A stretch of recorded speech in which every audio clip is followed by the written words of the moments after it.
Alright guys, this is jerninhgam here. I've heard all this before now, bloody hell guys and girls. House banned from mixing in Birmingham, UK. Now if you're from Birmingham, UK, you'll know what I'm talking about. If you're not from there, then you'll see it in the news like anybody else.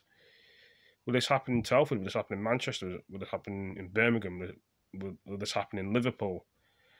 Will this happen all over Stockport and all over the UK? Will it just get worse again? Which we can see the signs in some places have got worse, like Leicester and Bradford, and Bolton's got worse as well. Let's have a look here. That's what they're saying about Birmingham. So I think, as I promised, we know this is really tough. It is. Hold really on a second here. This bloody thing's been stupid. So I think, as I promised, we know this is really tough. It is really tough on young people. You know, we're taking away some of the release of restrictions and going back a little bit. So it's really tough. It's also going to be more challenging for the police because actually we're really busy now. Our normal demand's back. It wasn't during the time of lockdown. So we're trying to balance what our approach is to support this health emergency with normal business. And so I think what we would say is this: we will carry on the work we've been doing on these very large gatherings that we've seen. We've had some huge success here in the West Midlands about reducing those, and that will be a particular priority. The public have been generally amazing. We see that when we go. Most people are complying with the regulations.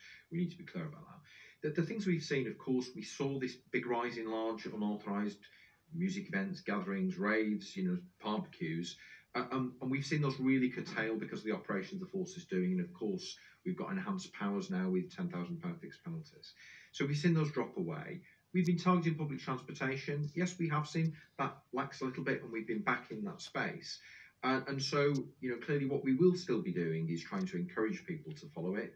Generally, when the police ask people to wear a mask, they do follow it, so we don't have to issue a fixed penalty.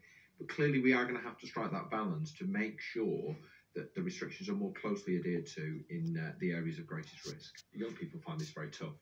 We've got students coming back to university. We've got all those pressures of young people want to get out there and socialise. So, of course, that's a pressure. And, we were targeting particularly large gatherings a number of weeks ago.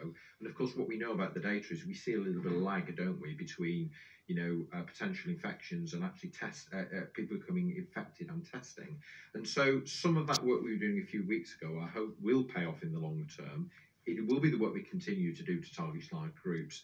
Unquestionably, young people are finding this the hardest of all to comply with. So we've got to kind of work with them. We've got to try and encourage them to follow the rules. Yes, of course, we will still enforce.